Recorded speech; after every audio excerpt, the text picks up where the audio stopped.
Hey, what's going on, guys? Joe McCall, the Real Estate Investing Mastery Podcast. And you're in for a treat today. We've got a special episode, and we're going to be talking about vacant land investing. Surprise, surprise, right? It's something that I've been doing a lot lately. My sons and I have been flipping vacant land for a few years now, and we're really starting to ramp things up again. One of my sons going to school to be a chiropractor. My younger son is actually now in the last few weeks getting back deeper into land, working like 30, 40 hours a week. So we're starting to make a lot of offers, and I'm getting excited because we're seeing a lot of momentum. And this is something that I've been doing deals for a long time, and I've been teaching and coaching people on real estate methods for a long, long time. And I've done a lot of wholesaling, a lot of lease options, a lot of vacant land investing. And I'm seeing more of my students have testimonials and doing deals with vacant land investing than I ever have before in the past with houses. So that's why I'm so passionate about this. It's why I'm talking a lot about it. I did a survey recently to my list, said, hey, what do you guys want me to talk more about in 2023? And vast majority said land. They want me to talk more and more about land. So I got a special guest today. His name is Anthony Pappas, I believe. I hope I got that right. From a company called Mavro. And he's been doing deals for only, I think I'm going to guess 3 or 4 years.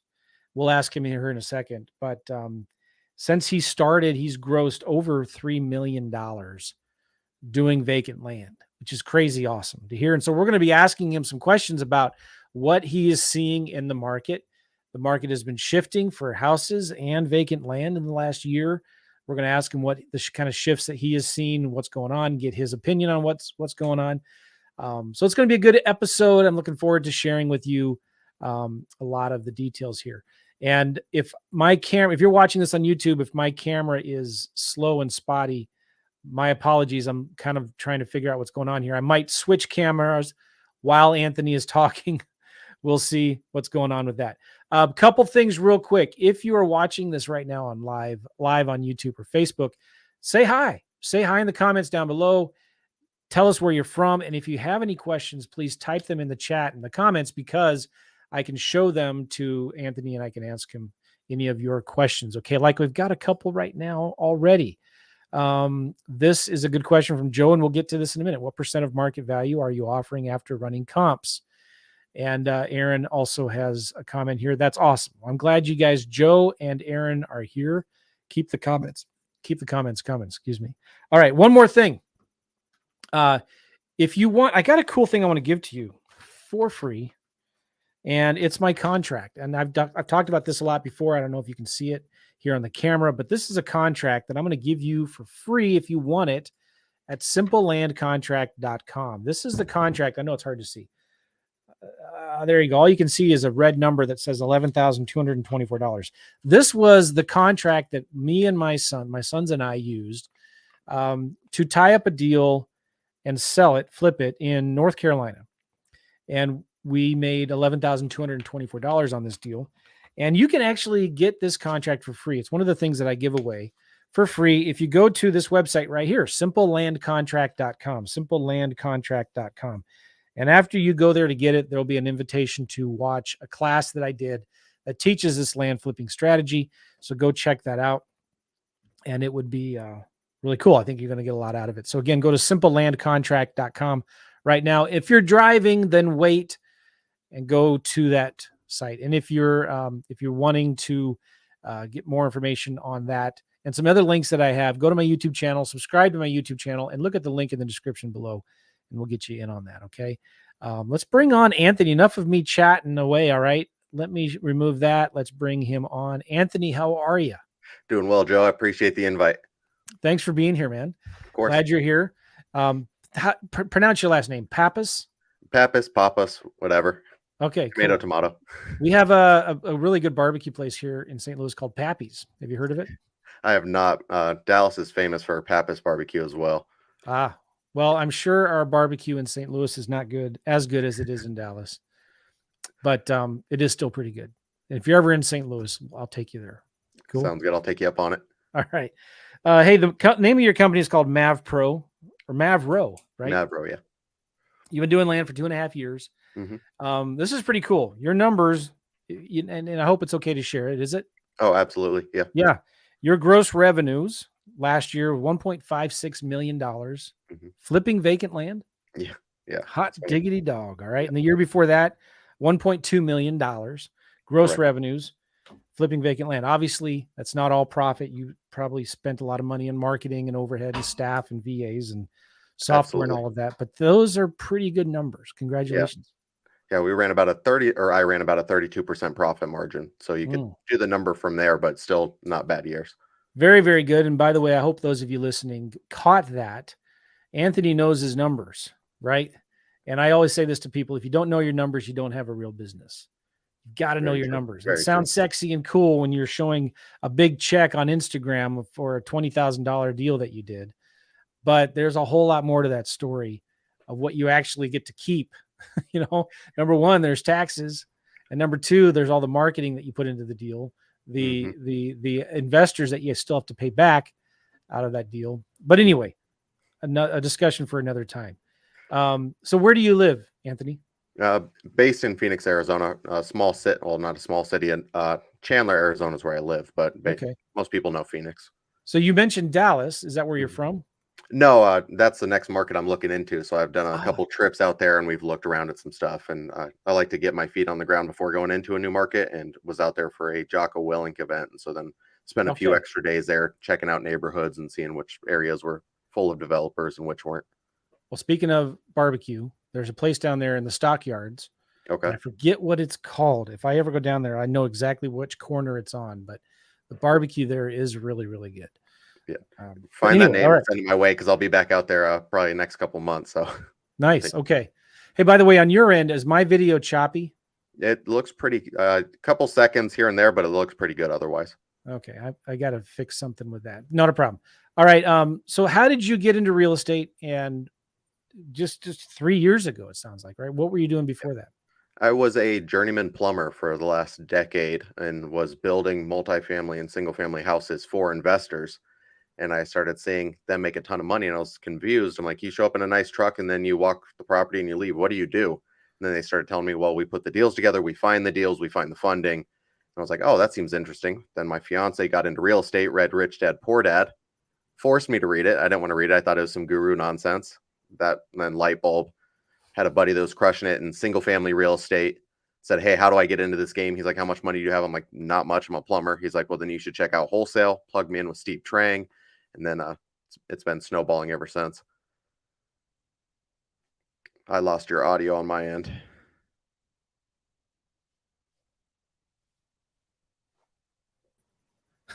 How's There this? we go. My That audio's works. back. And I'm in triplets. How do I fix that problem? What did I get myself into? Well, I'm just going to remove this one camera here. So I'm back to the choppy camera. All right. Anyway, sorry about that. No trouble. Steve Trang's a good dude. Yeah, amazing guy. Yeah, And you got started. All right. So you were doing houses when you first got started. Is that right? that is correct. Yeah, I even joined Steve Trang's team for a little bit. And then true entrepreneurial spirit. I was tough to coach and even harder to, follow the lead of somebody else, and wanted to do things my own way, and then branched off and started doing houses with a partner, realized that wasn't going to work out. We had two different just goals for where we wanted to go, and stumbled into some land and hit the ground running. Okay. Now, how'd you stumble into land? So I was looking at some lots. We were looking at a mobile home in AJ at the time, Apache Junction in Arizona, and there's so much land around it. I'm like, why is nobody doing anything with this land? So I was on, I think it was batch driven at the time, and just started clicking lots and calling owners. And I could underwrite it a little better because I knew what goes into developing those lots from my plumber background. So I was able to call someone. They're like, I want 100 grand. I'm like, you don't have a water meter, no septic, nothing. There's 35 grand worth of infrastructure needed.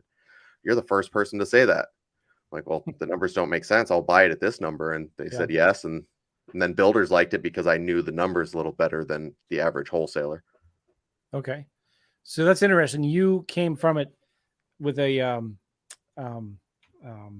utility underground development kind of a perspective, because you know then what it takes to Right. get a property ready Mm-hmm. for a home builder, right? Or Right. for a mobile home, right?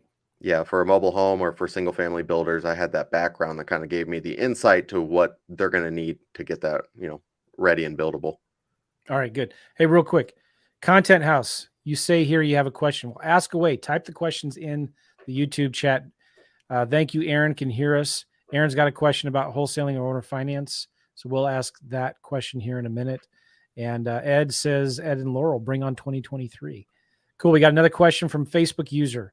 What's the best method or platforms for selling your vacant land deals? We will talk about that as well. And Aaron is here from Houston. Nice. Okay, cool.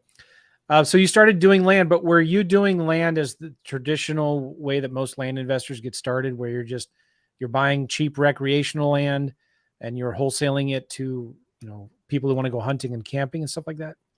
No, not at all. I was looking for land that was in high demand for developers or investors to go and either place a mobile home, build a new house, or even small multifamily. I've never touched the outside stuff. I know people crush it with, doing the postcards and finding the land out and seller financing it. It's just not something I've ever done. Everything with mine was within a major city with access to utilities and normally in an area with a ton of growth and development. Yeah, very cool. So give us an example of a typical market you like to go after. So Phoenix has been the bread and butter. I like to stay in Phoenix and the outlying major cities that have, strong economic growth. Obviously, with the downturn, things are going back to reality because the last 2 years has just been a whirlwind of crazy deals going left and right. But we're starting to see that we have to underwrite deals appropriately without banking on appreciation. So many builders were banking on appreciation. We're just not seeing that anymore in this market. So you were targeting infill lots, or these are properties. Give us an example then of like where in Phoenix do you typically go after? Is where there's a bunch of new home construction? Is it in an area that's being kind of regentrified, where there's a lot of tearing down old homes, building new homes, or what is it? That's a great question. We as in my team, focused on, areas that could either drop mobile homes because a lot of investors were doing mobile homes like crazy because people were getting priced out of the Phoenix metro area. So they're having to go out. So we're focusing on that. Any lots that could be subdivided or split so you could place 4 homes on them. That's something we went after as well. Then a ton of infill lots. Anything within an established neighborhood, utilities are right there, either on the street or already on the property. So that's kind of been our bread and butter of what we've been going after. In the Midwest, and maybe it's different in Phoenix, but where a lot of the infill lots are in the city, there's nobody would ever want to build a brand new home there. It's just it's a rough neighborhood, right? Right. Do you, even in markets like Phoenix, do you still target those kinds of infill lots in those neighborhoods, or do you still just stay away from them? So Phoenix has just such crazy growth and an influx of people moving here that even those lots have been selling like crazy, because even if it's a rough neighborhood, you're still going to sell that house for 400,000 in this market. It's gone crazy. So you could be next to, a house with a tarped up roof and sell a house for 350 without issue. It's just the craziness that has been the Phoenix market. Is it still like that? As things shifted in the last 6 to 8 months? It is slowed down and there's been a little cooling, but we're still seeing record low inventory. Inventory has doubled over the previous 2 years, but we've still record low inventory. Builders are still putting up new neighborhoods left and right. KB Homes, Merit, those giant companies are still going gangbusters on these new developments. So are these home builders? They've obviously own a bunch of land now because they've been buying the land, right? They're still building homes on these lots that they've already bought. They are correct. Yeah, there's still a ton of new construction going on. The single family infill lot builders have slowed down just because their margins have got a little sketchier where they're actually going to exit because that appreciation's gone, and we're starting to see a little bit of depreciation with houses sitting on market way longer than they have in the last 2 years. So those guys have stopped buying, but the multifamily builders and the larger builders outside of town are still going. Okay, well, it's interesting. You say that things have slowed down a lot, but I mean, are homes still selling in 30, 60 days? Yeah, we're still seeing back to a more normal market. It's not crashing. Yeah. Right. No, not by any sense of imagination. We're not seeing a crazy crash, but they are sitting longer. So in Phoenix, people are bidding 80 to 100K over ask price just to get the property. So we saw some wild stuff, and that's gone, and now it's kind of back to numbers having to make sense. It's funny because people are kind of, what I see in St. Louis, at least, even with some friends, who are selling their own personal residence, they're kind of panicking because they're not getting multiple bids on the day that it's listed. And they're freaking out like, oh my gosh, is something wrong? But they're still selling their deals, their houses within a few weeks, a couple months. And inventory, you're right, is still really low. hmm All right, so you started you because of your background, you knew, all right, you knew who your buyer was, and your Correct. buyer are developers, people that are building new homes, either big builders or individual smaller builders, right? So normally smaller builders, I think the largest builder that we've done has done like 10 houses on one parcel. Okay. So that kind of smaller, medium range builder, we haven't done anything to like the giant builders that come in and buy, 32 million for 100 Yeah. acres. Okay. So then are you finding the buyers first, calling them up, talking to them, finding out what is it you want, what are you looking for, and then doing your marketing for the deals?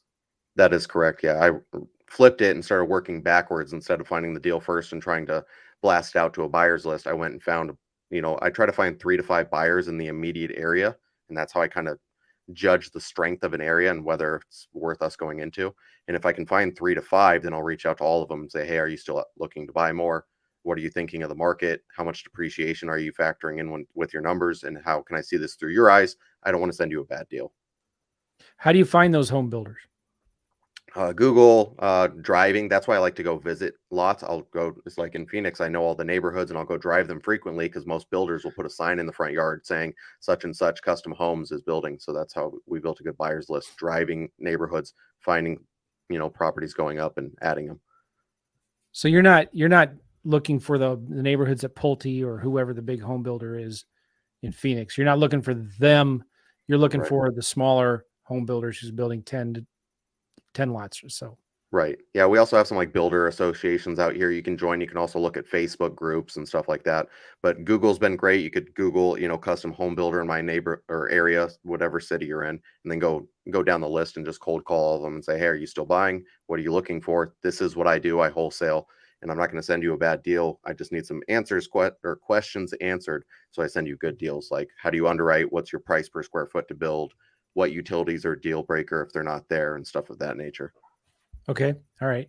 So you call them up, you talk to them, and then you ask them, what are you looking for? What other kind of lots Right. do you need right now? Yeah. And so what are they telling you? Are they telling you, are they saying, hey, yeah, we still want land, send us what you've got, we're still buying? Or are they telling you, nah, we're slowing down a little bit right now? A lot of them have slowed down and pumped the brakes and said, "Hey, we're holding off. We're going to try to offload some of the stuff we have." Some of them have even asked me to try to help sell some of the deals they bought a little too high in the frenzy. They're like, "Hey, can you wholesale these for me?" And unfortunately, some of the numbers are just so high because they bought them last year, just going with the craze. So we are seeing that slow down, but this multifamily builders I know are still going strong and looking for good opportunities. That's interesting. I always say this too, when the market shifts, it creates opportunities. It really And you're does. going to find who the buyers are. There'll always be people buying properties, right? hmm I saw it in the housing meltdown in 2008. There were still people buying properties. In fact, there was a lot of money coming in, buying foreclosures, buying as long as they were deals, right? Right. But so now it's interesting. You're saying the multifamily builders hmm this is something really cool. I know a guy well, I won't say the state because I didn't get his permission to say this. Somewhere in the continental United States. How about that? Right. I'll narrow it down a little bit. Who is killing it right now, buying vacant land, building duplexes. He actually builds the duplexes himself. Okay. And he will build the duplexes and sell them to retail buyers. And he Right. basically sells them and says, hey, would you like to live in a home for free? I'll Beautiful. build you this duplex, even with interest rates going up. Right. Even with interest rates at 7% or whatever it is, like I will build you this duplex. You can rent out the other half or Airbnb it and then live on this half. It's house Right. hacking 101, right? hmm And they will cover, if not all, a major portion of your mortgage payment. And he cannot find enough land and build these things fast enough, even in a slow market, Right. building these little duplexes. It's a great idea. He's got so much money, people begging him to lend money to build these things. Right. And so you're right. There's a lot of opportunity. You just got to make sure you are doing it in the right place. 100%. And getting back to making sure that the numbers make sense, getting rid of appreciation, factoring in maybe some depreciation. And so many multifamily builders were banking on rental increase, just going, year over year over year, but now we're seeing it kind of flatten out and in some cases actually slow down a little bit as new inventory is coming online. So factoring in numbers based on, if a market does pull back. So the multifamily land that they are buying, they're buying a lot more cautiously, and the numbers have to pencil. On the highest I've heard is a 25% depreciation, with the lowest average being about 10. What do you mean by that, depreciation? So they believe the market, worst case, will pull Okay. back 10 to 25%. And that's what they're saying. Hey, this is our worst case scenario, and this is how we're underwriting and stress testing these deals. All right. So talk about, how do you find these multifamily builders to sell your land to? Same thing. I do a lot of virtual driving for dollars and physical driving. So I'll go check out these neighborhoods and see who's building multifamily. Also building relationships with good commercial brokers in the area. They will be a great lifeline, and especially ones that are wholesale friendly, because they do exist, and say, hey, this is what I do. I find off-market land, and I've had a lot of great connections brought to me from a local broker that I work with named Gunner out of Levros, and he's been phenomenal in helping me find good multifamily buyers. Excellent. And you mentioned a little bit, what are some of the things you say to these developers and realtors of how do you say what you do, and what, ask them what they're looking for? So if I was calling a single family builder, I'd say, hey, my name's Anthony with Mavro Properties. I'm a land wholesaler, and I wanted to ask you a few questions to see if we could potentially work together and I could source some deals for you. Do you have about 5 minutes to answer some questions? Then I have a list of questions I go through, asking price per square foot, utilities, zoning, would they rezone? How much time do they need for an inspection period? Would they want to factor in the rezone into the escrow period? And go through a long list of questions so they know I know what they need, and that I'll go and find what they need. And then I give them some examples of deals we've done. And I have a PDF that I normally put together for them and send everything over. I do zero fluff in my numbers. I actually make the numbers look a little worse than they are compared to sending fluff.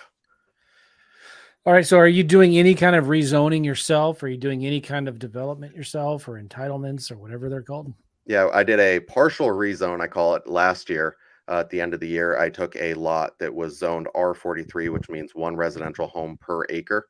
And then I took it, went to the city, got preliminary plat approval for a 64 unit property. And then we assigned that off for a $450,000 payday, which was pretty cool. And that was a total of 90 days all in, with a 40K investment of, all the due diligence period and site plans and everything like that. So You made a $450,000 assignment fee? Yeah, we didn't even double close it because the buyer, I brought him in and had good rapport with him and said, hey, this is what I've got. How far do you need me to take this before you want to take it over? He says, if you get preliminary approvals from the city, then I'll take it. And he was on the calls with me with the city. I worked with a great entitlement attorney to get everything put in place, a great architect who sat on the board with the city. So it was a perfect storm to get the deal done, especially in 90 days. Normally those take, 6 months. Congratulations. Yeah, So how long ago was that? I want to say it was about 4 months ago. Okay. After things have been slowing down. Yeah, things had already been slowing down, and he still calls me and says, what other land do you have for me to buy?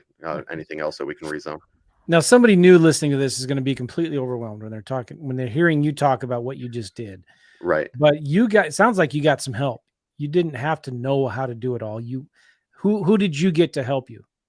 So I started with, so as soon as I got the property, I started going through the due diligence period. So I paid an engineering company to come out and do the geotech in the phase 1. I paid a surveyor to come out and do the Alta survey. And then I paid a entitlement attorney to get with the city of Mesa, see if this was feasible, if the city would entertain it. Then I also paid an architect who sat on the board with city of Mesa to do the site plans and use his back channels to make sure this is something they would approve of. So yeah, I built a great team of people that specialize in that field and in that city. So it was the perfect storm. Normally, just for the pre-application meeting, you're 30 to 45 days out, and we got in 15 days just with their back channels and connections. Who would be, if somebody's new, who would be the first person that you would tell them to go reach out to and find? Would it be that? So I would say get super educated first on rezones and look at the city master plan. So you can normally go on the city website and pull a master plan of what the city wants an area to look like, and try to find lots that don't match with the master plan. So if you can find the master plan that says, I want high density multifamily here, and you go look at what it's currently zoned at all single family residential, I would start going after those lots, because there's a high likelihood the city's going to rezone that. Very interesting. Get familiar with that process first, and then the first person is a good entitlement attorney. That's who you want to even go to first and say, hey, what's the likelihood of this getting rezoned? And they'll say, yeah, that's going to work. That's not going to work. I have a pretty good confidence in that. And next is the architect and say, hey, what's it going to cost to get the site plan drawn up? As soon as he say, yeah, that this looks pretty good, then start working due diligence, because that all costs money. The site plan, the phase one, the geotech or soil report, it's also known, Alta survey, all those are around, 1,500 to $2,000 a pop. So it can get pricey quick. So I was going to ask that. What is some of the due diligence that you do or you hire somebody to do for you? Right. So obviously the site plan is after the due diligence. So with due diligence, I'm always doing an Alta survey. So That's what's around, talk about what is a site plan? okay, site plan is just an overview of what your plans are for the area. So to show the buildings, the parking lots, the retention basin for water, storm runoff, all your ingress and egress points, driveways coming in and out, where the utilities are going to run, all that stuff necessary for the city to get an idea of what you want. Because I haven't found a city yet that'll just rezone a property without knowing what you want to do. Now, Normally they want are you getting feedback from the guy who wants to buy the property of where those types of things are? It depends on the lot and the relationship I have. Some people, yes. Others, I just kind of know at this point what people are going to want. Because, yeah, you don't want to go get a site plan approved for something someone doesn't want to build. Right. So that it is having a good understanding of what people are wanting to build and what design. Okay. And the nice thing with the site plan approval is normally they can change the look and facade of a building as long as the footprints of the buildings stay the same. So yeah, it is good for the multifamily ones to find someone that you can bring it to and say, hey, is this what you'd want to build here? And they could say, oh no, I'd want the buildings like this, and this, and then you can kind of work that out. But make sure you have a good contract with a memorandum in place if you're in a state that allows for memorandums to protect your interests so someone doesn't go around you. So what you're talking about for a memorandum is you get a property under contract. You have how many months for due diligence? So that one we had 90 days, so 3 months for due diligence, which is super short. Normally we Yeah. try to shoot for the entitlement ones. We're anywhere from 6 months to a year in some Okay. cases. So you want to record some kind of instrument with the county records to Right. tie up the property so that nobody can go to that seller behind you to get it under contract and buy it, right?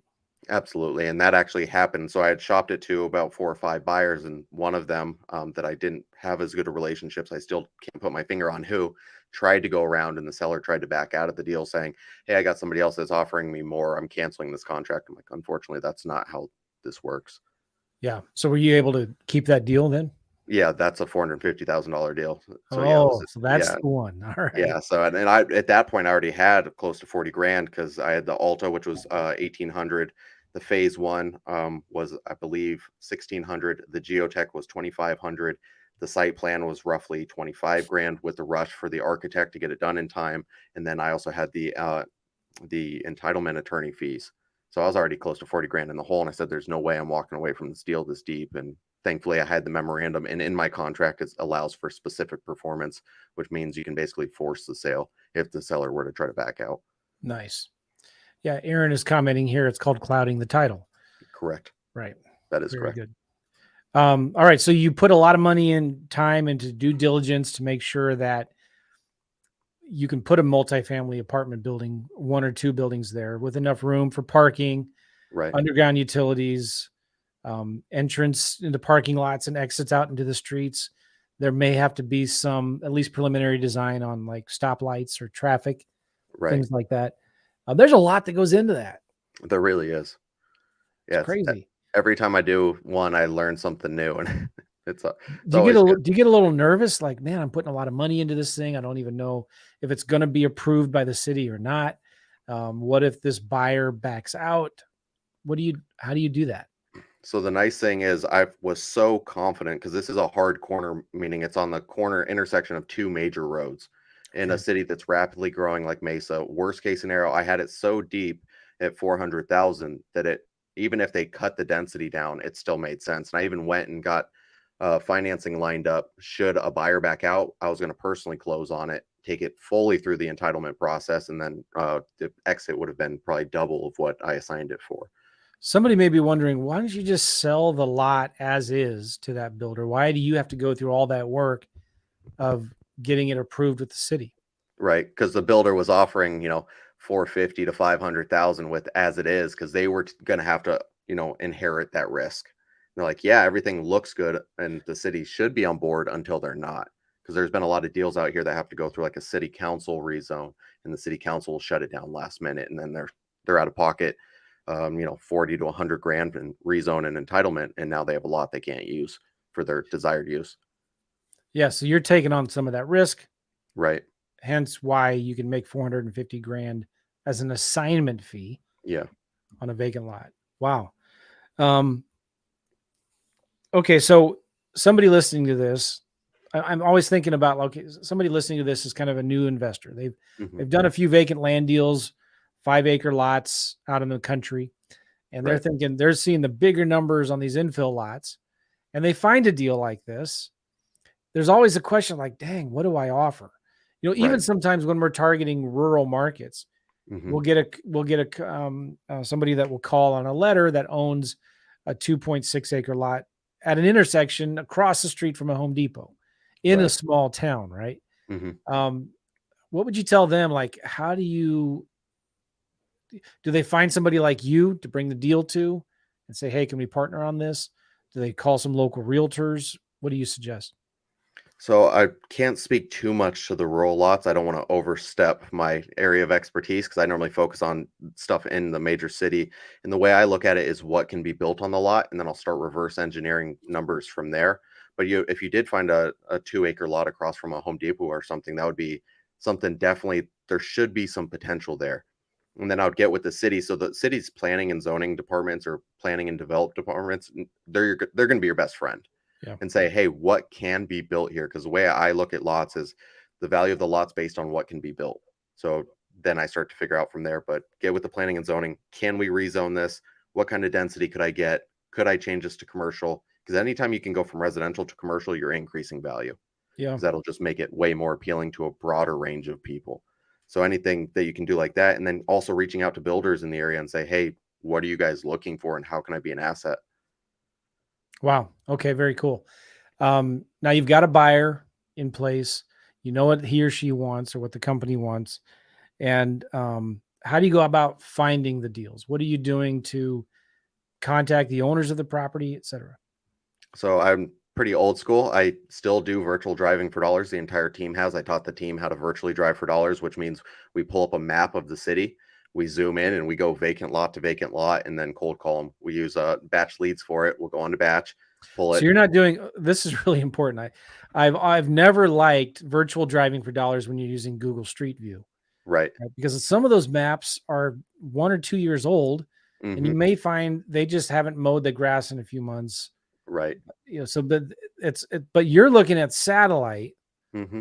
and you're looking for vacant lots next to lots with homes in them. Right. Yeah, lots Very with cool. homes on it or within an area that we know we can do some like multifamily stuff. And we go lot by lot and build a list, send it to batch to skip trace it, they kick it back, then we cold call through the list. And it's very simple. It seems almost too simple, but that's been our path to success. And I'm sure there's some What scalability getting, what sending tool mailers. are you using as you're going lot to lot down a street? So batch leads, they have an aerial view that you can zoom in on the map, and then I couple that with the GIS data, which is a county provided geographic informational system, I believe it is, and it's provided by the city to go look at parcels. Pretty much every city or county should have a GIS map, and they normally have the most updated satellite views. All right, so you're looking at Batch, their software, satellite view. You Hmm. see a lot. Does Batch in that satellite view, are they showing you lot lines? Yes, yes, it will. So you can turn off satellite and turn on lot lines if you want. If you just want to look at, neighborhoods without the satellite, or you can turn satellite on and I believe overlay the lot lines. Same with the GIS. You can normally overlay lot lines as well. So when you click on a vacant lot in Batch, will it pop up the owner's information? Yeah, and then the beautiful thing is Batch now has MLS access too, so you can kind of see some of your comps in the area for houses. So if you are doing infill lots, which I recommend, if you are looking to do in town, start with infill lots, cut your teeth, learn, city zoning and stuff like that, get that kind of experience built up, and then go after the bigger stuff where you can make those large assignment fees. So just help me clarify this. If you're getting that information from Batch, what do you need the county or the city's GIS mapping So system? for whatever reason, the county seems to have the most updated mapping. Yeah. Sometimes I found batch on occasion will have like this one section where wherever they're getting their data is more updated, but normally on average the county is. And I also cross-reference just to confirm that this lot hasn't transferred data and batch just isn't updated yet, or to make sure that everything's like matching up, if that makes sense. Yeah. Somebody already answered my question right here. City or county GIS map to find the vacant lots, use batch leads to skip trace. Interesting. Okay, cool. So are you doing direct mail or anything like that? Or you just, it's old school driving for dollars? Old school driving for dollars. I spent a ton of money on direct mail and actually lost a little bit of money when I looked at the numbers over the 6-month period. We had some deals come in, ebb and flow of it. But because we focus mainly in town, these people are all getting harassed with so much direct mail, they don't know what to do with it. I even amped up the game and spent $1 per postcard on this big old fancy thing with a Starbucks gift card Hang that on, you let can me, tear up. I'm gonna remove my screen here. Oh, let me move this down because I want people on YouTube and Facebook to see it. Boom, boom, boom. I'm gonna remove myself. So I think it's mirrored, but it's this big old thing. And this isn't a real Starbucks gift card. It's just something to incentivize people to call. This was created by a company called Dynamic Card. And this helped us stand out in the Phoenix market because everybody was sending cheaper postcards. So when people got this, and it says in fine print on that, the tearaway gift card, that you have to call and have a property that's you want to discuss to sell for us to honor the gift card. It's kind of like we'll take you out to coffee to discuss your property. I wonder if Starbucks would approve of that. They Better probably, not to ask. yeah, ask for Better permission or for ask for forgiveness. forgiveness instead of permission. That did Yeah, well, but so many people were calling just to try to get the gift card. And I'm like, so what property do you want to discuss? Oh, well, my vacant lot. Like, which one? Oh, click.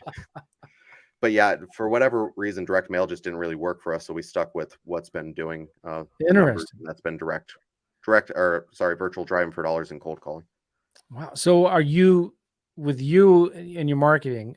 Who on your team is doing that marketing for you right now? So I am, and then I have one other W-2, and then an independent contractor that works with us and does some cold calling as well. So a Do real you, small team. do you have VAs that do the manual work of looking through a map, or you're doing it yourself? We do it all ourselves. So yeah, everybody on the team I've tried to replicate my knowledge with, and then they know areas to go hit. They know how to underwrite the deals, and then it's nice because there's no disconnect. So if we contact them first, a VA hasn't touched them first, and then they say, "Have you even looked at my lot?" Yeah, it's right here on the corner of 9th and Elm. Oh, and then they start asking the right questions. Compared to getting a VA trained up properly is not something I've been successful at yet. I'm gonna try to revisit it again, but trying to just have that good conversation from the get-go and then carry through has been very good for us. I wonder, since it sounds like you're doing these cold calling one-offs, right? You're doing the Right. one-off cold calling. You're Hmm. going to have better what's it called? Better a success rate connecting with somebody because you're not calling them from a triple dialer or a 10 line dialer. You could even do it from a cell phone, and That's you're exactly then what we more likely to get through and it's not show up as spam, right? That's correct. So I even went and got everybody on the team. We Nice. were up to a total of 5 people last year. Some people went their own ways, which is natural when you're building a wholesale Sure. team. Yeah. And I went and got everybody a new iPhone, so they even got the blue bubbles when they're texting people, which really helped with the Yeah. response rates because so many people in Phoenix have iPhones and like, are you even a real person? When they see that blue bubble pop up, they're like, oh, Or green. I guess you Well, are. yeah. People that don't know, and I think everybody knows this, if somebody gets a text from a green bubble, it means usually you're using an Android. Most people have iPhones, and it actually kind of is whether you like it or not, kind of a status thing. Yeah. So a blue bubble means more likely to be real. Yeah, because That's it's really hard. You can't spoof Yeah. iPhone numbers or that blue bubble. You can't fake that, and so that's been really helpful because then they know that we are legit. Because I've had I people, bet you though "What there part of is the building?" somebody who knows how to spoof. And I mean, if somebody listening to this has a way to do that and send Oh, they'd blue, crush it. They would crush it. that is funny. All right, so you're buying iPhones, you're signing up for a Verizon AT&T phone plan for each of your sales guys. Yep. People, I think, are afraid to invest that kind of money, but you look at the ROI on that, Hmm. and I bet you it's doing really, really well.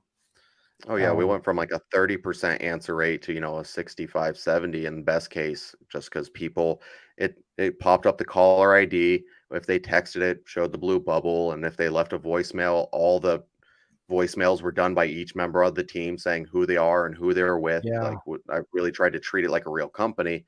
And then we also had the website up that people could go look to mavroproperties.com. If they needed credibility, they could read our reviews. And I've really focused a lot on trying to build this as a correct company instead of like a fly by night wholesale operation like so many of my friends run, where they don't want to give yeah, out their names and stuff like that. So I tried to make it as legitimate as possible so that that's so we cool. can So, stand out.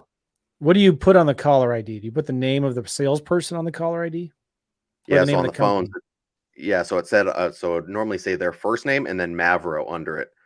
Tried to do Mavro Properties, but it wouldn't all fit. So normally it'd say Dylan Mavro, and they'd be like, "Who Dylan Mavro?" Answering like, "Hey, this is Dylan with Mavro Properties. Giving you a call about the vacant lot. You want to hang up on me or continue the call?" That is so cool. Yeah, All right, so is that your cold calling script? that was our old. Yeah, it was pretty much our older one. We've changed it a little, but it was I basically, love that. "Hey, Do you want to hang up on me, or can I ask you some questions? yeah, it's I think that was a Jim Camp or maybe even a Chris Voss entry. Might have been a Sandler. I forget now, but yeah, Or one of do you them kind of. still do that one? Yeah, yeah, it works great because it shows people that a lot of people laugh at it, especially like D-type personalities, like real grumpy people. Like, Yeah, "Hey, I love you it. want to hang up on me now or continue the call?" "Ah, that's funny. Yeah, continue." So yeah, that works great because you show people they actually care about their time, and you're not trying to fluff them. Like, "Hey, how's the weather?" Like, I don't. Who are you? Yeah. It reminds me too. I did an episode, and you might want to look into this on how to leave voicemails. I did it with a guy named Claude Diamond. Claude Diamond is one of my sales coaches, coaches Okay, that got me started in the business long, long time ago. And he teaches and right. coaches on sales training. And he has some really unique methods on how to leave voicemails. And I know I'm going to butcher this, and I've never had the cojones to do it like he does it. Hmm. But it's like when you're calling somebody, you pretend like you have a contract for their property right in front of you, and you're getting ready to sign it, but you have a question for them first. And so it's Like it. basically there's two things he does with his voicemails. He says, "Hey, John, Claude here again. I know we were talking a little bit ago, but I've got the contract right here in front of me. I'm getting ready to sign it for your property there at 123 Main Street. Give me a call. I got a question for you real quick. I need to talk to you. It's really, really important. Thanks." Oh, that's Simple beautiful. like that, right? Yeah. And the other thing he does, like he will do something similar, but he'll pretend the phone gets disconnected. So he'll hang up or he'll do a long pause. So he'll say something like, "Hey, Jim, real important. I'm looking at your house right here. Got a contract. And this something just came up. This is really confusing. I think it's a problem." Long pause, right? And then every time, and I've never done that. I've thought about it. I've been like, "Oh, I'm too scared to do it." Um, anyway, something to think about when I you're like leaving it. voicemails. It But reminds me of the RJ Bates approach with texting that I stole, which where you cold call somebody, they don't answer, and you text them, "Hey, did you get my message?" mm, And they will yeah, text back what message, or they'll call you right away. "Hey, what message? The voicemail I left about the property. I've been trying to get a hold of you. You didn't get my voicemail?" "No, I didn't get your voicemail." "Okay, well, does it make sense for us to keep on stay on this conversation, or do you want to hang up on me?" My go-to line now because we've just said it so many times. But man, we just gave you all listening to this some really big, huge gold nuggets. I know somebody's yeah, going to take that what we just told you, and you're going to make $1 million with it. you will. Um, You literally will. oh, so awesome! And I love the fact too that you're not using some automated system or robo outbound dialer. Right. You're probably being more compliant Hmm. by Yeah, we doing stay very this. compliant. We have a smartphone account linked to Podio, but they only do individual dials going out. And the reason why we do that on the lead follow-ups is so we can review the recordings afterwards just for Yeah, sales training and check tonality and see where we did right, where we went wrong. But other than that, everybody still has a cell phone that they can text, and they all have company emails too. It'll be yeah. Dylan, Anthony at Mavro Properties. So You everything know, looks super transparent, super clean cut. And like with the smartphone dialer, it's registered by my company name. We're not trying to hide or play in the gray area. I just see this so many times. The guys I know, at least locally here in St. Louis, that are doing a lot of deals. They're not in the big masterminds. They're not going to the big sales training conferences, and they don't listen to podcasts. But and watch YouTube videos or buy courses. You know what they do all the time? They answer their phones. Yep. They've got their phones, and they're like, they're simple, Joe. If you want to make money, if you're not on your phone, you're not making money.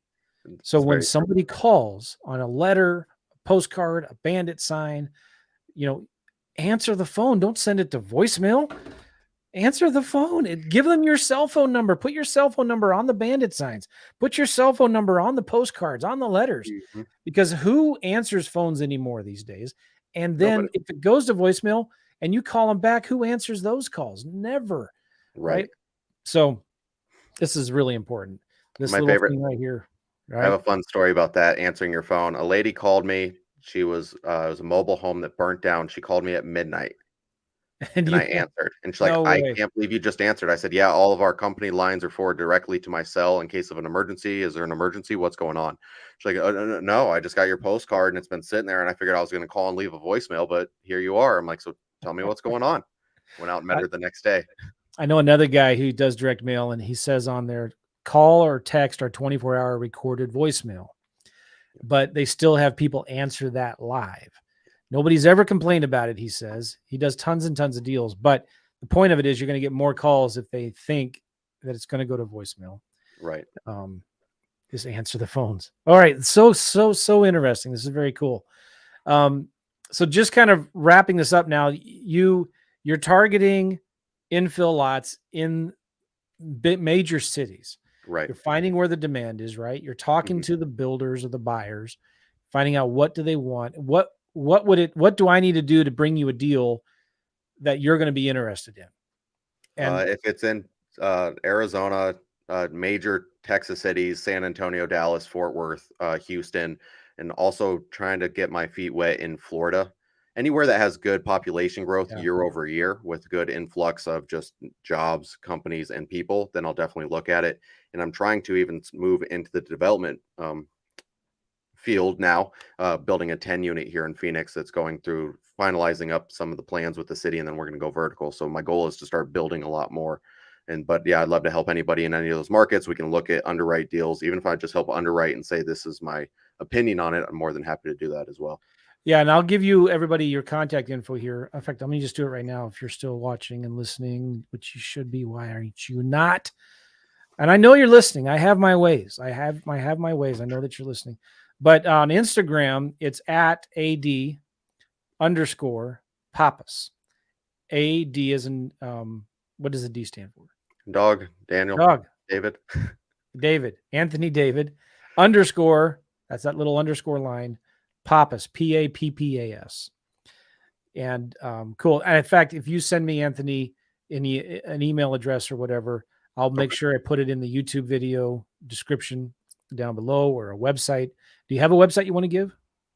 They can check out Mavro Properties if they want, or they can go to my YouTube channel, AD Pappas, and I do a lot of like infill lot due diligence breakdowns, and I'm going to start doing that for people that are trying to get into it. I'm trying to put out the content that I couldn't find when I got into it, so it's all going to be there. Did a breakdown of how I scaled from my first land deal up to 1.2 last year and 1.5 this year. So I'm trying to give out as much free content to people to help them get on the path to success as well. Okay, so I have to delete. Trying to do a banner for YouTube. I guess on YouTube, do you use the @ symbol like you do Instagram? I think you might be able to. I'm not sure. Yeah, it's @AD_Pappas on YouTube. Okay, let me fix this then. But if you just Google AD Pappas if you just search on YouTube, yeah, it should something like that. Yeah, A.D.Pappas. Yeah, or go to my Instagram that we put up I should have a link in my bio for the YouTube page. And then if anybody has any questions on land that they'd like to see put into a long form video, send it to me on YouTube and I'll put it out. Oh, cool. Yeah. And your company website is Mavro Properties, Mavro properties.com. Yep. Yeah, man. I hope people reach out to you and contact you about this. Let me ask you a few more questions real quick to wrap it up. What do you see the market doing over the next year? I think so. I'm a big proponent of studying people that are experts in the field, and one of my favorite virtual mentors is Ray Dalio, and I've heard his the name. company thinks that we're going to go into a period of stagflation. For people who don't know, he owns Bridgewater, which is one of the biggest hedge funds in the world, and multi-billionaire. And so they think we're going to enter into a period of stagflation just based on the current economics that we're seeing. So I do think we're probably going to see a little pullback on prices and a little stagflation in the in the total economy as things kind of level out, because the Fed said they're bringing interest rates as high as they have to bring us back to 2% inflation, which I think we're going to land about 5.5% on the Fed rate. And what's it now? I believe we're at 3.25. So it's still got a ways to go. Still got a ways to go. Ray Dalio, I've heard, I just Googled him here right now. Does he have a newsletter or a blog that he does? How do you get So his his info? company, yeah, you can go to Bridgewater on YouTube, and they break down their macroeconomic views on things and where they think it's going to go. And then also he does do a newsletter through BridgewaterAssociates.com, I believe is the website, which is great. It's A ton of, bridgewater.com. yeah. Well, I'm signing up for his newsletter right now. I've He's heard the also name. written some amazing books on so Principles, which is a book that just kind of shows how he Uh-huh. structured his life to build that kind of company, and then a few books on the economics and the cycles of economics that we're kind of experiencing. Yeah. If you go to principles.com is his book. Hmm. Your guided journal, create your own principles to get the work and life you want. Yeah, and then Big Debt Crisis All right, is, I let's see that believe, right his here. newest one. Yeah, it's a great book. That's his newest one, huh? Yeah. Yeah, I wish I would have got that book like 2 years ago, but we all would have predicted things differently. Have you read it yet? I have. Yeah, it's a great book. Just can you give a quick synopsis of it? Because I'm looking at it here and it looks fascinating. So I got it on pre-order, which I got it, I think 2 months early, and it talked about all the different big market collapses throughout history and how it relates to today. So he talked about, what's happened in Europe, what's happened in, I believe, was it Norway, where they had the tulip mania. That talked about the tulip mania, Yeah. and then he brought it over here and what we're experiencing, and how every time there's a rising country, there's one that's falling. And based on the current economics of the U.S., we're a falling power, while China is a rising power where they're pulling money into their country. Obviously, China's also has some bigger issues that they're currently dealing with that kind of preventing them from competing with us, but they are rising as we are slowly pulling back. There's a book. If I'm looking at Amazon, there's a version from 2018, and he's updated it December 6, 2022, which is less than a month ago. Yep. So make sure you guys get the newer one. Yep. From 22. Fascinating. All right, cool. So you're a little bearish on the coming market for the next year. I am, but I'm also bullish in the sense that I believe it's going to be a great time for real estate multifamily development, because we're going to see labor and material prices come down. Because as inflation is still pretty high, and as they keep raising the Fed rate and jobs start slowing down and people start getting laid off, and these big developers are slowing down on going crazy with the new development, that's going to free up a labor pool and materials that have been just sucked up by all this new development. So we are seeing that slow down, where single family guys are pumping the brakes, and that's bringing prices down already. And guys that were too busy to answer calls are now calling back like, hey, do you still need a bid on that 10 unit? And so we're going to start seeing aggressive bidding again, and finally get back to hopefully, 140K a door when we go vertical. Okay. So you're talking about cost of construction coming back down to earth. Right. Material prices coming down, labor Yeah. prices coming down. I remember about 6 months into, so the middle of 2020, I think it was towards the end of 2020, thinking about building a pool, talking to pool contractors. They were 3 years out. It's insanity. From building pools. And I haven't talked to any of them in about a year and a half. So I'm assuming it's getting better. Oh yeah. You probably get like 9 phone calls right back if you left a voicemail. Hey, do you still need a pool?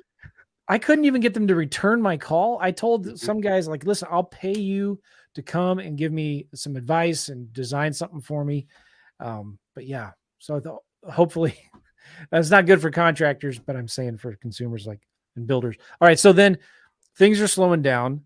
Does that concern you at all? I kind of started this podcast with that question of, does that concern you at all, of the demand for the vacant land that you're finding for your investors? So it does, and that's why I'm focused pretty heavily on the multifamily land Yeah. because Yeah. those guys will keep building. And then we also have started looking at some of the bigger stuff for the bigger developers because I've had to sit down with some of the guys that own these larger companies doing 500 houses at a time, and they say they don't care about cycles because the length of their project will bowl. They'll go right through multiple cycles. Like by the time I'm done, we'll be into another cycle and potentially almost into another crash. So I don't care Wow. because their numbers make sense and they're just such a big company they can weather the storm. But the smaller infill guys have gotten priced out, and it's getting back to sellers and saying, "Hey, I know your neighbor's lot sold for 100 last year. We're back to 30 for yours, and this is why." Wow. Very cool. All right. Any final words, Anthony? I do have a question for you. So you were teaching the power of wholesale lease options for like over a decade, right? Yeah. Do you think we're going to see another surge of that coming into what we're experiencing now? Yeah. 100%. Okay. And when I started doing lease options, it was 2008 and 9. I quit my job. I was making a killing doing lease options. And then until about 2012, the market kind of turned around. A lot of cash was coming back into the market. And it's not that lease options kind of stopped working because they always work, but it Right. was just easier to wholesale deals to cash buyer investors. Right. So I could make, so I started doing more cash buyer wholesaling starting in 2012. Okay. And then, for the next 8 to 10 years, still do lease options now and then, but it was just easier to do cash wholesaling. So I started doing a Right. lot of traditional wholesaling. And now for the last 3 years, I've been doing more vacant land. So Mhm. I love the business though, because what used to work is going to work again. And what works now may not work tomorrow, but it's important to be kind of diversified, to be what some people call, like Ron LeGrand calls a transaction engineer, where Right. you're looking at different, where's the market going? There'll always be a demand. So if the housing market continues to slow down, and we're already seeing this, more and more sellers are saying yes to the creative financing offers.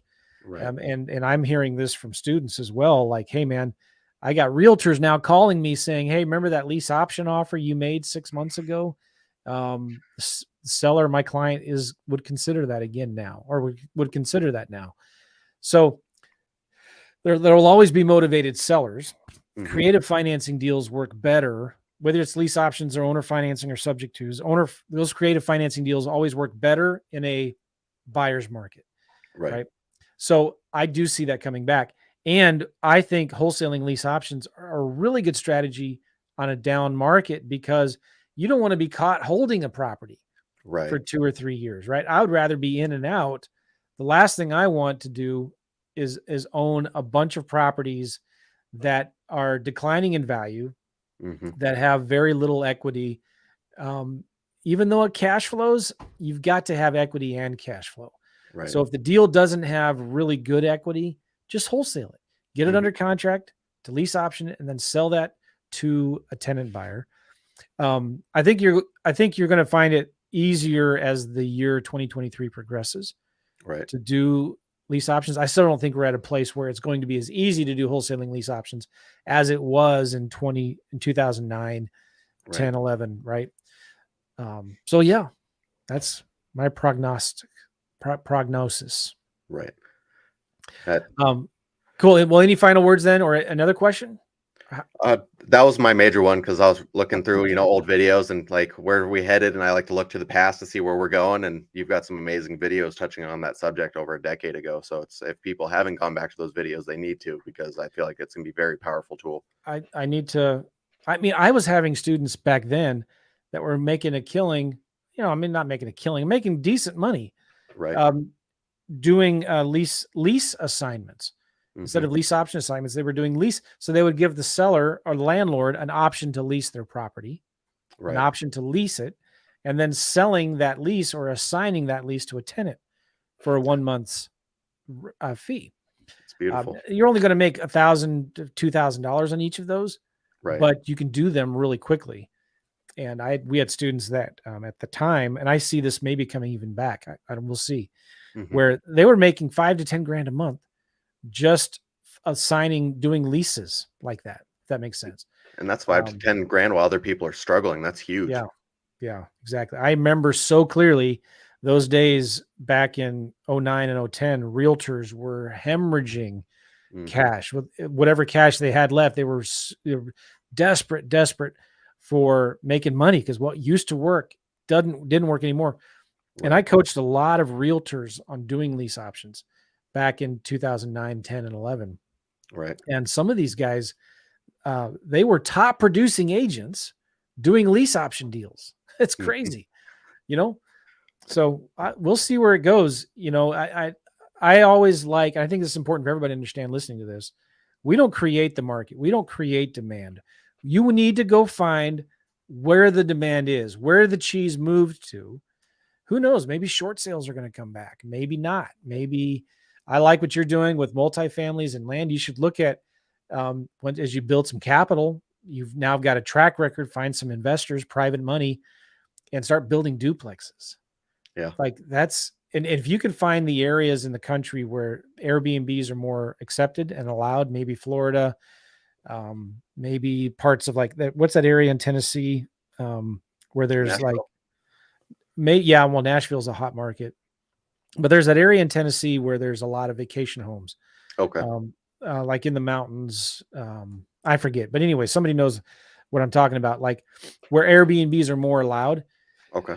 And you can go there and build duplexes and advertise for buyers. Hey, live for free. It's a beautiful strategy. Oh my gosh. Because then you can find the land for super cheap, build cheaper. Gatlinburg. Thank you. Content House. There we go. Gatlinburg. Right. So something to think about. Somebody out there listening to this, you can make a lot of money, but find the demand. And there's a lot of people are like, they need to move into a new place. They're worried about the market. They're worried about interest rates. Maybe they want to buy investment properties. And they're like, what am I going to do? Because interest rates are so high where you can still cash flow in sometimes when you do these kinds of strategies. Right. All right. Well, this has been a very good interview. Thank you. I really appreciate having me. Thank you. For the podcast. Again, just so people know, and real quick, there were a lot of people typing in comments, which was awesome. On Instagram, AD_Pappas. Your company website is Mavro Properties, MAV as in Victor, RO properties.com. Yep. And your YouTube, just do a search in YouTube for AD Pappas. And we'll put a link to these in the comments or in the description of the YouTube video. And just looking at the podcast, the comments here, Rick Powell, thanks for this podcast. You're welcome. Thanks. All-nighter hider. Love that name. I'll send 2 texts per number spaced out a few days. The longer my list, the less time I spend chasing. Okay, cool. Content House is asking, when doing a texting campaign, do you text every number or only the first few? Maybe only one number for each person. Does that make sense? It does. So yeah, I think if you're doing like a skip trace from batch or something, they'll give you, sometimes 5 numbers or so. Okay. If we're doing a text campaign, which we've gotten away from, because once again, I try to cold call the numbers first. And if we hit a good voicemail, that's normally when we text the number. Yeah. But when we were doing text campaigns, we were just hitting the first 3 numbers when we're doing a text blast. Yeah, but good. I've gotten away from that. All-Nighter Hider is recommending George Gammon and the Rebel Capitalist channels perfect. for macro. I'll add them to the watch list. Yeah. Aaron, thanks, guys. Content House also is recommending Dan Barrero. It's a good person to ask about market analysis. Principles.com is that book. Bridgewater.com is that other book. Ray Dalio book, Principles. Let me go through this. Answer the phone. Old school righteous. Can't go wrong with answering the phone. Yeah, somebody's asking, what CRM do you use to keep your leads organized? It's a built-out Podio. So okay. Yeah, but Did you build it yourself or you bought somebody else's? I bought a built-out one from Rafael Cortez, but on last year with the 1.2 million, we did that on a free Podio. Okay, good old Rafael. You brought him up, didn't you? Yeah.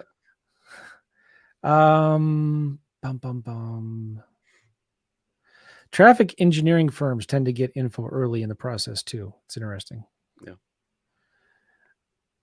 Somebody's asking if there will be a replay of this podcast. Yes, it's on YouTube. So go to my YouTube channel and subscribe. What's the best place to learn about zoning codes in your particular city? The city is going to be your number one go-to. Especially you'll find some pretty nice people with the cities too. And the nicer you are, the nicer they're going to be. But even Yeah. just Googling, whatever zone you're looking at, Google your city name, zoning code, zoning spreadsheet, zoning chart, and it'll pull up. Then you can start researching that. The city tries to put out as much information as possible.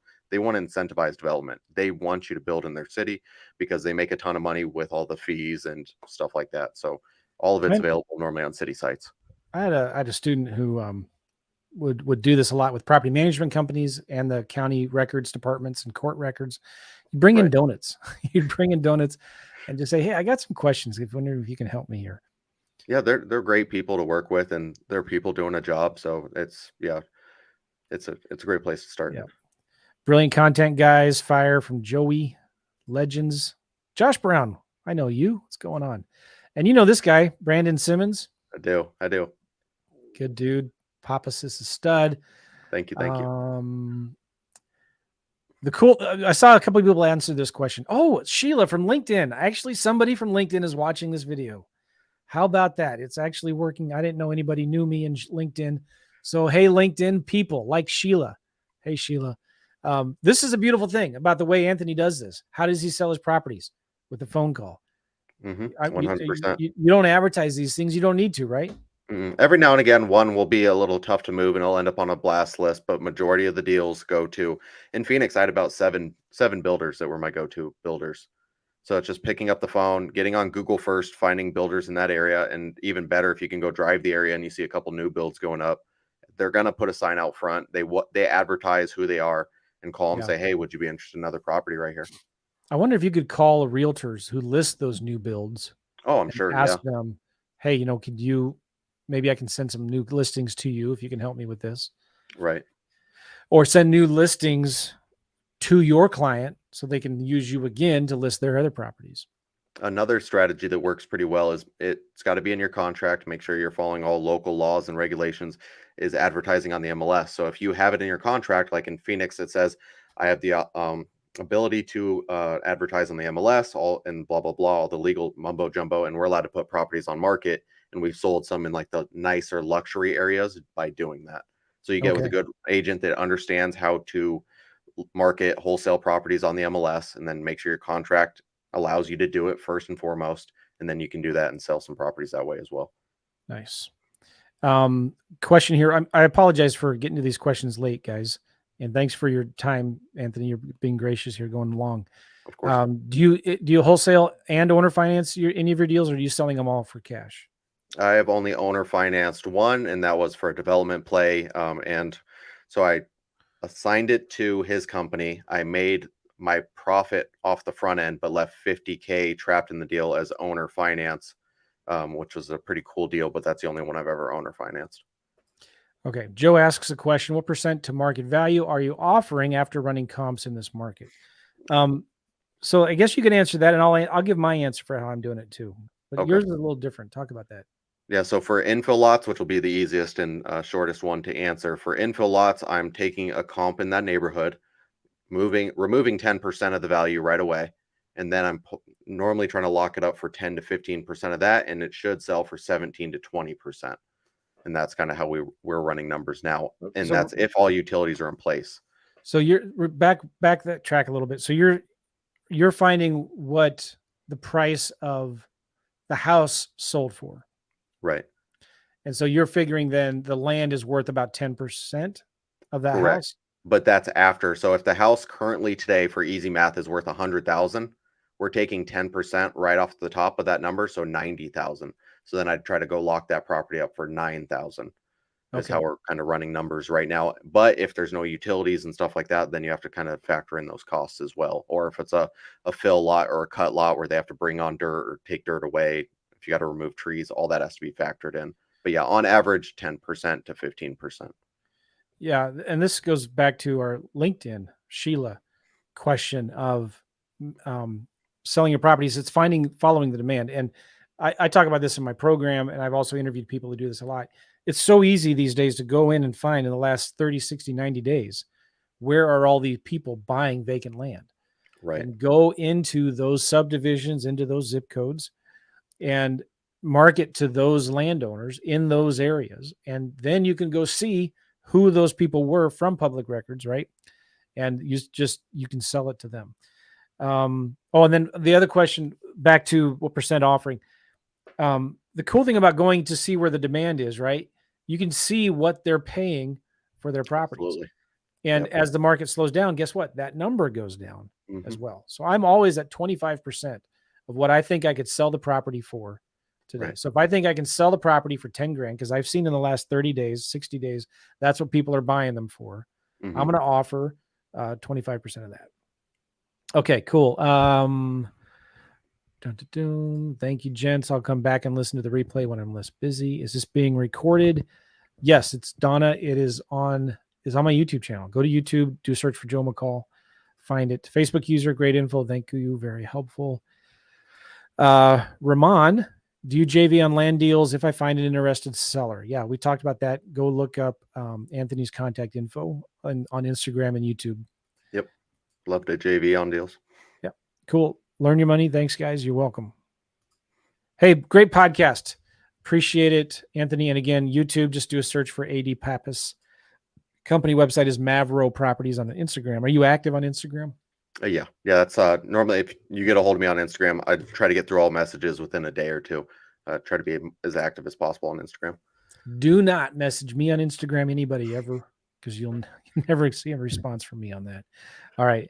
AD_Pappas. All right, man. Hey, thank you so much. Appreciate it. I really appreciate you bringing me on the platform. Thank you for the conversation. We'll see you guys all later. Take care. Bye.